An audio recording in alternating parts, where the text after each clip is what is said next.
Buat para penggiat value investing, pasca rilis laporan keuangan terakhir, saham yang satu ini harusnya udah nggak asing lagi, karena masuk ke beberapa checklist kesukaan investor. Kinerja keuangan meningkat, rasio keuangan sehat, dan tentunya cara valuasi saham yang menarik. Biasanya, yang model begini kalau udah banyak yang tahu, harga sahamnya udah keburu terbang tinggi entah kemana. Kode sahamnya adalah Bayu, salah satu di sektor pariwisata. Seberapa menarik? Yuk tonton video ini terus sampai selesai.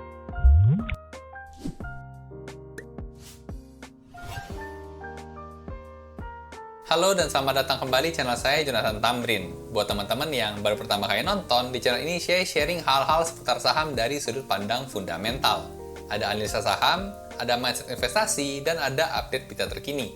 Jadi buat teman-teman investor boleh banget nih, diklik tombol subscribe dan nyalakan lonceng notifikasinya biar nggak ketinggalan update-update video berikutnya. Di video kali ini, saya mau sharing hasil analisa fundamental dan valuasi dari saham Bayu, update kuartal 4 tahun 2023. Nah, mumpung masih hot, seberapa menarik sih update kondisi fundamentalnya dan seberapa tinggi nih potensi kenaikan harga sahamnya? Yuk langsung kita lihat aja pembahasannya. Oke, sekarang kita bakal coba bedah kondisi fundamental dan valuasi saham Bayu. Buat analisanya, saya akan gunakan file RDFA ya. Buat teman-teman yang belum tahu, RDFA merupakan singkatan dari Rekap Data Fundamental Emiten. File ini merupakan file Excel yang saya buat sendiri untuk memudahkan saya menganalisa saham tentunya. Berisi rekap data fundamental inti lengkap semua emiten dalam waktu 10 tahun terakhir. Buat teman-teman yang mungkin tertarik sama filenya, buat detailnya nanti bisa cek di belakang ya. Sekarang kita mau pakai buat analisa saham Bayu dulu. Nah, buat mulai analisanya, kita tinggal ganti aja kode saham di sini sama kode saham yang mau kita analisa, yaitu Bayu ya. Nah, setelah di enter, maka langsung muncul ya semua data fundamental inti dalam waktu tren 10 tahun terakhir. Dan semua angkanya juga sudah dalam miliar rupiah, jadi kita gampang kalau kita compare dengan kinerja tahun-tahun sebelumnya. Nah, sekarang kita bakal coba cek ya, update kondisi kinerja keuangan Bayu update kuartal 4 tahun 2023 nih, yang terbarunya. Kita coba kenalan dulu ya sekilas sama Bayu ini perusahaan apa sih? Nah, Bayu ini kode sahamnya Bayu, BAYU. Nah, perusahaannya adalah Bayu Buana Tbk. Dengan kapitalisasi pasar ya, atau market cap saat ini per video ini dibuat di tanggal 7 April tahun 2024, itu di angka 459 miliar rupiah. Nah, angka kapitalisasi pasar di bawah 1 triliun itu tergolong cukup kecil ya. Jadi memang si Bayu ini nggak bisa dikatakan saham blue chip nih. Lebih bisa dikatakan sebagai saham second liner aja. Nah, untuk sektornya sendiri ada di IDX Cyclical ya, dan subsektornya di travel agency. Untuk IPO-nya sendiri sudah cukup lama nih, sejak tahun 1989, dan untuk harga sahamnya per video dibuat ada di angka Rp1.300 per lembar sahamnya. Nah oke, jadi seperti ini. Sekarang kita akan masuk ke laporan yang pertama dulu ya. Kita bakal coba cek nih update laporan laba ruginya, update kuartal 4 tahun 2023. Nah kita bisa lihat yang pertama ya, dari sisi penjualan, sales, dan revenue, di update tahun yang terakhir ya, tahun 2023 mengalami peningkatan nih, sebesar 21,17% dibandingkan dengan tahun 2022-nya. Tahun kemarin cuma 1,7 triliun ya untuk salesnya.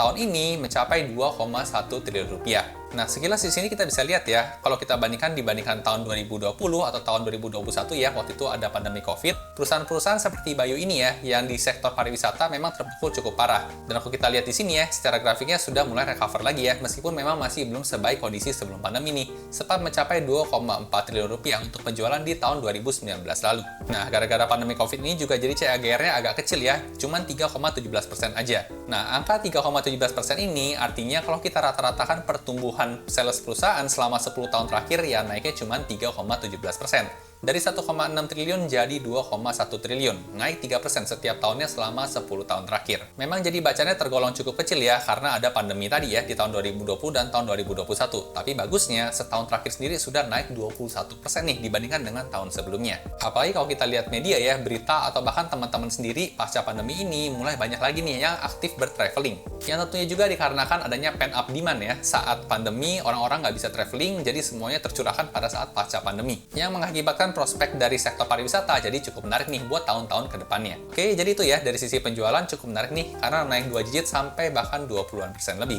Lanjut ke bagian selanjutnya ya, ada pecahannya yaitu laba kotor. Kita bisa lihat nih, selama setahun terakhir ternyata naiknya cukup signifikan ya, lebih tinggi nih, 51,38%. Dari 104 miliar naik jadi 157 miliar. Meskipun di sini kita bisa lihat juga ya, secara grafik tahun 2019 masih lebih tinggi nih, di 166 miliar rupiah. Tapi seenggaknya sudah better jauh ya dibandingkan saat pandemi lalu yang cuma 47 miliar rupiah aja. Jadi dari sisi laba kotor juga masih good banget ya, naiknya kencang banget nih, 51%-an. Oke, sekarang kita lihat pecahan yang selanjutnya ya. yaitu ke laba operasi. Nah, laba operasinya juga naik signifikan ya, naik 91% nih, hampir 100%. Dari 46 miliar naik jadi 87 miliar di tahun 2023. Di sini mulai kelihatan hal yang menarik ya, di mana laba operasinya sudah all time high nih dibandingkan dengan kinerja tahun 2019. Nah, kenapa bisa begitu? Padahal revenue tadi kan belum all time high ya, masih kurang tinggi dibandingkan 2019. Tapi masuk ke laba usaha sudah lebih tinggi, bahkan all time high dibandingkan tahun 2019.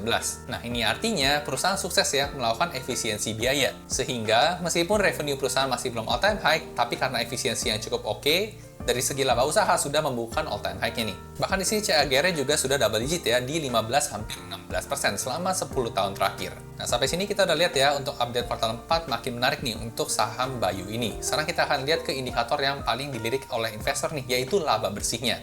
Nah, dari sisi laba bersih ternyata mencatatkan pertumbuhan yang cukup signifikan ya, yaitu naik 64,7% nih. Dari 43 miliar naik jadi 71 miliar di tahun 2023. Dan kalau kita bandingkan dengan tahun 2019 ya, naiknya juga hampir 2 kali lipat nih. Jadi cukup kencang memang. Nah, ngomong-ngomong soal laba bersih, di sini saya punya trik nih, gimana caranya kita bisa menentukan apakah kuartal berikutnya kinerja keuangan Bayu ini bakal meningkat atau enggak.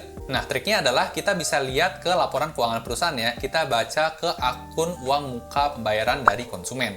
Nah, Bayu ini kan merupakan perusahaan yang menjual tiket ya, jadi kayak penyedia jasa untuk travel seperti itu. Sehingga biasanya konsumen ketika sudah oke dengan penawarannya Bayu, dia akan melakukan DP terlebih dahulu. Nah, DP atau uang muka ini akan masuk ke bagian akun liabilitas lancar ya dari perusahaan. Nah, kenapa masuk ke liabilitas lancar perusahaan? Karena memang uang muka ini biasanya kan travel itu under setahun ya akan dilakukan. Jadi ketika si konsumen itu sudah beneran travel ya dan jasanya sudah diterima, maka uang muka pelunasan bakal diberikan ya ke perusahaan, dan uang muka tadi ditambah uang pelunasan bakal masuk ke revenue perusahaan.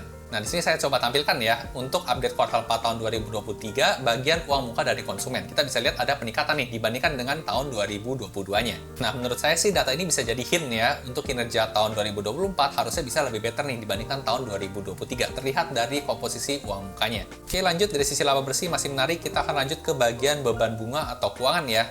Nah, beban bunga atau keuangan dari Bayu ini tergolong cukup kecil ya, apalagi kalau kita lihat ya, dibandingkan dengan tahun sebelumnya, itu mengalami penurunan nih, minus 18%. Jadi semakin aman dari hutang. Dari sini juga masih belum ada masalah ya, untuk Bayu masih menarik aja. Sekarang kita akan lihat dari sisi tren EPS-nya ya, selama 4 tahun terakhir. Nah, selama 4 tahun terakhir, kalau kita pertimbangkan untuk EPS-nya, kita bisa melihat sebuah pola ya, di mana kuartal 4 itu biasanya angkanya lebih tinggi dibandingkan dengan kuartal-kuartal sebelumnya. Tapi cukup menarik nih, di tahun 2023 ini ya, update yang terakhir ini, ternyata kuartal 4-nya itu lebih rendah nih dibandingkan dengan kuartal-kuartal sebelumnya. Kenapa bisa seperti itu? Ya tadi ya, kita bisa cukup prediksi juga sebenarnya dari komposisi uang mukanya. Kita bisa lihat di kuartal-kuartal sebelumnya, memang uang mukanya itu lebih dikit nih dibandingkan dengan tahun lalunya. Jadi sebenarnya untuk kuartal 4 tahun 2023 ini bisa cukup diekspektasikan, memang angkanya akan lebih rendah dibandingkan dengan tahun-tahun sebelumnya. Apalagi kalau teman-teman misalnya buka laporan keuangannya langsung ya, di sana ada beban pajak yang naik cukup signifikan ya dibandingkan dengan tahun sebelumnya. Nah, hal inilah yang juga akhirnya jadi beban ya, menggerus laba bersih perusahaan. Oke, kita udah selesai untuk analisa fundamental bagian laporan laba rugi perusahaan. Sejauh ini sih masih menarik ya, angkanya teman-teman bisa evaluasi sendiri. Dan sekarang kita akan coba lihat dari sisi laporan neracanya nih. Kira-kira untuk Bayu ini sehat apa enggak sih secara neracanya? Nah, buat laporan neraca seperti yang kita tahu ada 3 komponen ya. Ada aset, ada liabilitas atau hutang, dan ada modal atau ekuitas. Sekarang kita lihat dari sisi asetnya dulu. Ternyata selama 1 tahun terakhir mengalami peningkatan ya sebesar 11,42% nih. Sudah all time high juga di 884 miliar rupiah. CAGR juga cukup sehat ya di angka 5%-an. Jadi kalau lihat seperti ini masih bisa dikatakan kalau Bayu ini masih bertumbuh ya secara aset. Nah, aset ini dibagi dua ya, ada aset lancar dan ada aset tidak lancar. Sekarang kita akan coba lihat dari sisi aset lancarnya dulu, juga ternyata mengalami peningkatan ya cukup signifikan di 16,34%. Dari sini juga kita bisa lihat all time high juga ya di 764 miliar. Selanjutnya kalau kita lihat dari sisi aset tidak lancarnya ternyata mengalami penurunan ya, minus 12,36%. Meskipun minus, tapi menurut saya sih nggak terlalu masalah ya, karena secara overall total asetnya itu masih bertambah. Lanjut, sekarang kita bakal coba evaluasi dari sisi hutangnya ya, bertambah apa enggak nih.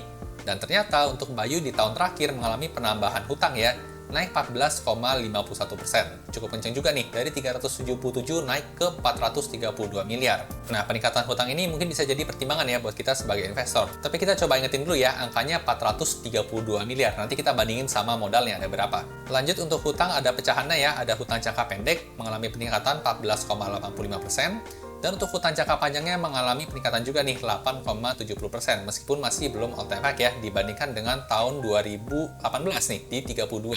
Nah, ini gambaran soal hutang Bayu. Sekarang kita akan lihat dari sisi struktur modalnya ya, untuk total ekuitas entitas induknya. Dan ternyata selama 1 tahun kemarin naik 8,68% nih, meskipun memang masih belum all time high ya, di 453 miliar. Nah, kalau kita bandingkan dengan hutang tadi ya, di atas 432 miliar, ternyata dari sisi modal masih lebih tinggi ya, di 450 miliar nih. Jadi bisa disimpulkan masih lebih banyak modalnya dibandingkan dengan hutangnya. Nah, sampai sini kalau menurut saya masih cukup aman. Sekarang kita lanjut ke bagian total kas perusahaan. Ternyata selama setahun terakhir naik juga ya, 17,7% nih. Dari persediaan kas tahun lalu di 457 miliar naik ke 538 miliar. Nah, adanya peningkatan kas itu menunjukkan bahwa perusahaan semakin mampu ya untuk melunasi hutang-hutangnya.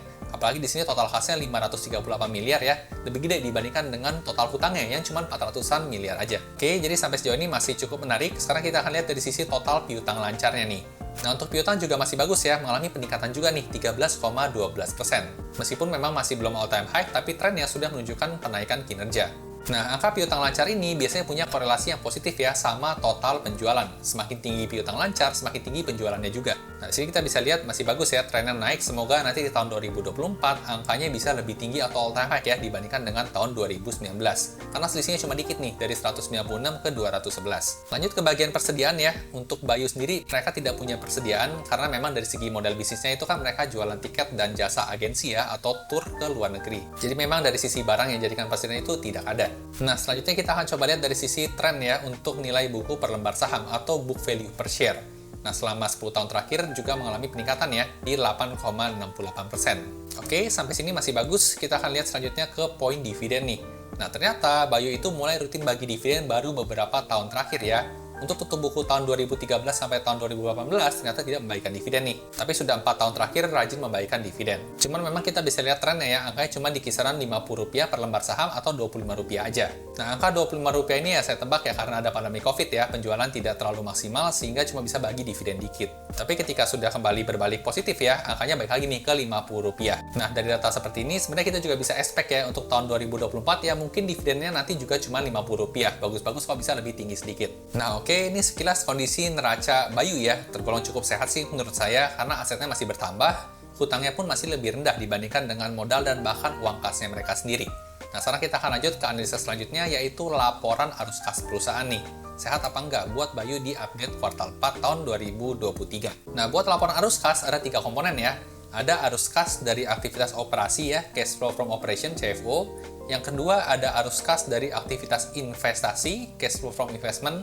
Dan yang ketiga, ada arus kas dari aktivitas pendanaan atau cash flow from financing.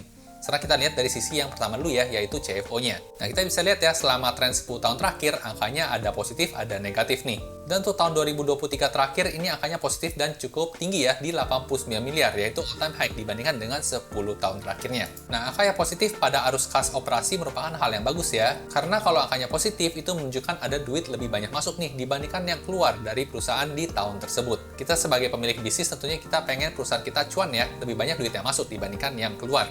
Jadi dari sisi CFO juga masih oke. Lanjut ke bagian CFI ya, cash flow from investment. Nah, sini kita bisa lihat selama 10 tahun terakhir angkanya sebenarnya dominan positif nih, dan ini bukan merupakan hal yang bagus ya. Bisa dikatakan kurang ideal. Kenapa?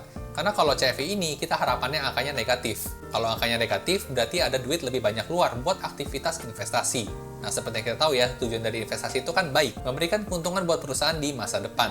Jadi kita pengennya angkanya negatif. Cuman sayangnya untuk Bayu ini CFI-nya angkanya lebih banyak positif ya. Ya semoga manajemen untuk tahun-tahun ke depan bisa mengevaluasi kembali ya supaya angka CFI-nya ini bisa berbalik negatif. Lanjut ke poin selanjutnya yaitu arus kas dari aktivitas pendanaan atau CFF. Kita bisa lihat nih selama 10 tahun terakhir angkanya dominan negatif dan ini merupakan hal yang bagus. Kenapa? Karena kalau angkanya bagus, berarti perusahaan lebih sering lunasin hutang dibandingkan nambahin hutang. Atau mungkin perusahaan bayar dividen, itu akan dicatat negatif nih di arus kas dari pendanaan atau CFF-nya. Nah, kalau kita lihat di sini selama 4 tahun terakhir cukup oke ya, angkanya sudah negatif dan makin lama makin besar. Oke, jadi ini sekilas untuk kondisi arus kas perusahaan Bayu ya. Sekarang kita bakal coba evaluasi rasio keuangannya, apakah menarik buat dilirik. Yang pertama kita masuk dari sisi rasio profitability marginnya ya. Selama 10 tahun terakhir trennya seperti ini. Yang warna hitam paling atas ini merupakan margin laba kotor ya, gross profit margin. Yang agak biru muda di sini adalah margin laba usaha ya, operating profit margin. Dan yang warna biru muda ini adalah margin laba bersihnya nih. Nah, kita bisa lihat ya, untuk margin laba bersihnya memang untuk perusahaan seperti Bayu ini nggak bisa tinggi-tinggi amat. Karena memang hal ini merupakan nature juga ya dari produk yang dijual oleh si Bayu ini. Seperti contohnya jualan tiket pesawat. Kalau marginnya terlalu tinggi, ya otomatis konsumen bakal kabur ke perusahaan lain yang lebih murah.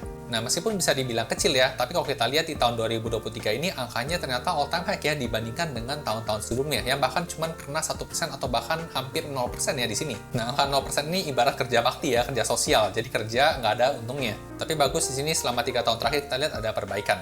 Nah, apalagi kalau kita coba bandingkan ya dengan pergerakan harga sahamnya selama ini, Bayu itu pernah menyentuh di harga 2.700-an di tahun 2018. Padahal di sini kita bisa lihat profit marginnya cuma kisaran 2%-an aja. Sekarang sudah lebih tinggi lagi, 3%. Lanjut ke rasio selanjutnya yaitu ada ROE atau Return on Equity. Kita bisa lihat ya, tren selama 10 tahun terakhir pernah tertinggi di tahun 2015 mencapai 22,7%. Tapi setelah itu biasanya berkisar di antara 13, 11, dan di bawah 10%. Tapi menarik nih, di tahun 2023 angkanya sudah balik ke 15,8%. Yang setidaknya bisa dikatakan all time high ya selama 8 tahun terakhir. Dan trennya pun juga masih terlihat positif ya, masih naik nih trennya. Oke, untuk ROE bisa dilihat masih cukup menarik ya. Sekarang kita akan evaluasi rasio selanjutnya, yaitu rasio hutang ya, rasio debt to equity ratio. Nah, di sini terlihat ya, memang rata-rata untuk hutang Bayu itu angkanya di bawah 1 ya, yang tergolong sehat nih. Kalau angka rasio DER-nya di bawah 1, itu artinya hutangnya lebih rendah dibandingkan dengan modalnya. Nah, meskipun beberapa tahun terakhir mengalami sedikit peningkatan ya, tapi angkanya masih di bawah 1, dan menurut saya masih aman. Oke, untuk rasio DER-nya seperti ini ya. Sekarang kita akan lihat lanjut ke bagian cash ratio, atau uang kas dibandingkan dengan hutang jangka pendek perusahaan. Nah, di sini angkanya berapa tahun terakhir konsisten di atas 1 ya, dan ini merupakan hal yang bagus nih. Untuk yang tahun terakhirnya, contohnya kita bisa lihat angkanya di 1,32, yang artinya jumlah uang kas perusahaan itu 132% lebih banyak dibandingkan dengan hutang jangka pendek perusahaan. Nah, dengan angka kas tinggi ini, berarti perusahaan bisa dengan gampang ya lunasin hutang jangka pendeknya. Misalnya pun besok ditagih ya semua hutang jangka pendeknya, mereka juga bisa langsung bayar karena ada duit cashnya. Oke, untuk cash ratio juga nggak ada masalah ya. Kita lanjut ke bagian current ratio atau aset lancar dibandingkan dengan hutang jangka pendek. Angkanya juga bagus ya di 1,87. Masih lebih banyak aset lancarnya dibandingkan dengan hutang jangka pendeknya. Selanjutnya ke bagian quick ratio juga bagus ya, angkanya di 1,87. Oke, jadi sampai quick ratio juga nggak ada masalah. Selanjutnya kita akan coba evaluasi dari sisi interest coverage ratio-nya, atau rasio terhadap hutang berbunga ya. Nah, di sini juga cakep, angkanya masih tinggi banget, berarti memang dari segi hutang, Bayu ini nggak ada masalah sama sekali. Nggak usah takut perusahaan bakal gagal bayar atau bangkrut. Selanjutnya kita akan lihat dari sisi dividen yield-nya ya, kita bisa ekspektasi berapa persen sih dividen dari perusahaan ini. Dan ternyata kalau kita lihat histori pembagian dividennya ya, dibandingkan dengan harga tutup tahunnya, dividen yield-nya paling tinggi mencapai 5% nih, untuk tutup buku tahun 2022, yang dibagikan di tahun 2023. Nah, sebenarnya untuk dividen tahun 2024, kita bisa hitung kasar aja ya. Tadi kan rata-rata dividennya mereka bagikan Rp50 per lembar saham. Sekarang harga sahamnya kita bisa lihat di Rp1.300. Ya udah, tinggal Rp50 dibagi Rp1.300 dikali 100%, maka dapatlah dividen yield-nya buat tahun 2024 ya. Kalau bagi dividennya cuma Rp50. Ya kurang lebih kalau dihitung kasar ada di bawah 5% sedikit ya untuk dividen yield-nya di tahun 2024. Oke, kita udah evaluasi laporan laba rugi, laporan neraca, arus kas, dan rasio keuangan. Sekarang pertanyaan selanjutnya tentunya adalah harga sahamnya ya. Apakah harga saham saat ini tergolong murah, undervalue, harga wajar, atau udah kemahalan nih? Nah, tentunya buat jawab pertanyaan itu kita bisa lihat rasio valuasi ya. Kita akan lihat rasio valuasinya. Nah, untuk rasio valuasi kita masuk ke yang pertama dulu ya, yang paling umum yaitu price to book value. Kita bisa lihat tren PBV selama 10 tahun terakhir seperti ini ya. Untuk tahun 2023 ada peningkatan sedikit dari sebelumnya 0,85 naik jadi 1,02. Nah, buat teman-teman yang mungkin belum familiar ya cara baca PBV, kita berpatokan pada angka 1. Kalau angkanya di bawah 1 berarti semakin undervalue.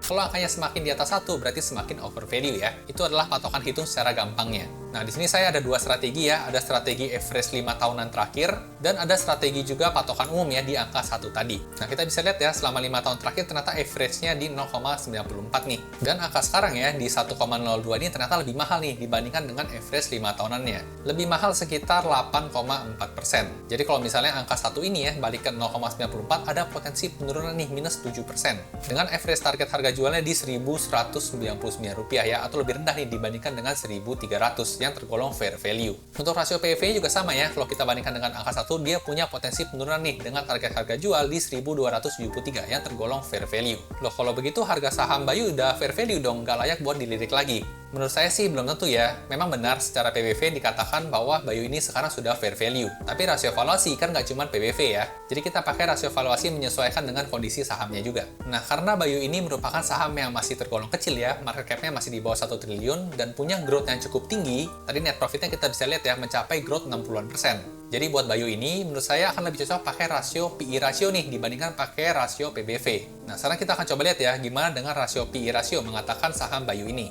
Nah, untuk PI ratio selama 10 tahun terakhir kita bisa lihat trennya ya. Di tahun 2020 dan tahun 2021 cukup anomali karena ada pandemi waktu itu, jadi bisa diabaikan di sini. Untuk rasio PI ratio, kita berpatokan pada angka 10 nih. Kalau di bawah 10 berarti semakin murah, di atas 10 berarti akan semakin mahal. Nah, kita bisa lihat ya, strategi yang bandingkan dengan angka 10, sekarang angkanya cuma 6,49. Itu artinya angka 10 ini sedang terdiskon 35% nih. Dan kalau misalnya angka 6,49 ini balik ya ke angka 10, dia punya potensi kenaikan sebesar 54%, yaitu dengan target harga jual di angka 2.000-an rupiah, yang tentunya tergolong under value ya. Nah, ini kan misalnya kalau balik ke angka 10 ya, tapi kita bisa lihat nih, selama beberapa tahun terakhir itu biasa di kisaran 15, 11, 14, 17. Nah, misalnya angka 6 ini balik aja ke angka 13 ya, itu sudah gain 100% sendiri nih, dibandingkan dengan saat ini harganya. Nah, jadi memang kalau menurut saya pribadi sih, untuk Bayu akan lebih cocok pakai rasio valuasi PI ratio, karena perusahaannya tergolong second liner ya, kecil, dan tergolong growth juga yang kenceng. Jadi dia cocok pakai strategi yang ini. Nah, rasio PEV mengatakan fair value, PI ratio mengatakan under value. Kita bandingkan lagi dengan rasio selanjutnya ya.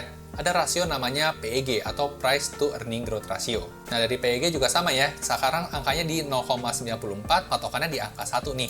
Angka average 5 tahunannya jadi gede ya, jadi kita nggak bisa pakai karena ada anomali di tahun 2020 dan tahun 2021. Tapi sih kita bisa lihat ya, untuk angka-angka sebelum-sebelumnya biasanya di kisaran 1,6 sampai 2-an ya. Jadi memang kalau misalnya ini balik ke rata-rata ya, angka 1 ke angka 2 ya berarti sudah gain 100% sendiri. Jadi untuk rasio PEG mengatakan fair value ya kalau balik ke angka 1, tapi kalau kita lihat history tergolong under value nih, karena biasanya di angka 2. Lanjut ke rasio selanjutnya ada PCFR ya, Price to Cash Flow Ratio. Nah, Price to Cash Flow Ratio ini bergantung dengan arus kas perusahaan ya, yang operasional. Karena tadi kita sudah lihat ya, Bayu bagian arus kas operasional itu naik turun, agak positif, agak negatif. Jadi untuk PCFR ini nggak cocok kalau kita pakai buat Bayu, karena dia nggak stabil. Nah, selanjutnya yang terakhir bagaimana kalau kita pakai metode valuasi berdasarkan EPS growth. Nah, metode EPS growth ini mengasumsikan kondisi perusahaan di 10 tahun ke depan ya, dengan growth asumsinya di kisaran 4% aja. Padahal kalau kita lihat tadi ya, di laporan laba rugi, growth itu kan mencapai 60%. Ini sangat konservatif ya, kita pakai asumsi 4% aja. Itu pun hasilnya tergolong under value ya, punya potensi gain sebesar 94% dengan target harga jual di 2.500-an. Nah, jadi apakah harga saham Bayu saat ini tergolong under value? Menurut saya under value ya, dengan target harga jualnya di kisaran 2.000 sampai 2.500-an. 2.500 buat yang optimis, buat yang pesimisnya di angka 2.000-an tadi ya, menurut rasio PI ratio nih, di 2.005 rupiah. Dengan kondisi fundamentalnya teman-teman sudah lihat sendiri ya. Dan untuk prospek perusahaan di tahun 2024 juga menarik ya, kita bisa lihat pakai trik tadi, kita lihat uang muka konsumen itu lebih tinggi nih dibandingkan dengan tahun 2022-nya. Jadi kesimpulannya, apakah saham Bayu ini layak buat dikoleksi? Balik lagi ke pandangan teman-teman ya. Tentunya seperti biasa saya disclaimer dulu nih. Tujuan pembuatan video ini bukan untuk memberikan rekomendasi beli atau jual suatu saham ya. Jadi sini saya hanya men-sharingkan temuan-temuan yang saya temukan menarik. Bagus kalau teman-teman dapat insight, tapi buat beli atau jual suatu saham, teman-teman tetap harus ngerjain PR-nya sendiri ya, atau do your own research. Oke, jadi itu tadi hasil sharing analisa fundamental dan valuasi saham Bayu versi saya. Buat teman-teman yang tertarik sama file Excel RDV-nya, sekarang RDV ada dua versi ya. RDV Basic yang lebih terjangkau, dan RDV Plus tadi yang lebih lengkap dan premium. Saat ini sudah ada sekitar 600-an emiten yang rilis laporan keuangan kuartal 4-nya. Buat teman-teman yang pesen, bakal dapat free update berkala nih. Minimal 1 kali setiap minggunya sampai lengkap data 800-an plus laporan keuangan kuartal 4 emitennya. Teman-teman juga boleh coba file sampelnya dulu gratis, jadi kalau cocok bisa langsung pesen aja. Boleh DM atau email saya, panggil aja. Bang, Mas, Bro, bebas ya. Mau minta file sampel RDV-nya dong? Nanti bakal dibantu sama tim saya buat file sampelnya. Info lebih lengkapnya lagi soal paket dan harga bisa langsung DM IG atau cek highlight-nya di sini ya. Nah, gimana nih teman-teman setelah dengan analisa tadi, seberapa setuju dengan analisa saya yang tadi? Atau ada yang punya pendapat lain? Tuliskan pendapat dan komentar teman-teman di kolom komentar di bawah ya, biar bisa kita diskusin lebih lanjut lagi. Suka video seperti ini? Jangan lupa di like dan bagikan ke teman-teman investor lainnya ya, supaya makin jago analisa sahamnya. Sampai jumpa di video berikutnya.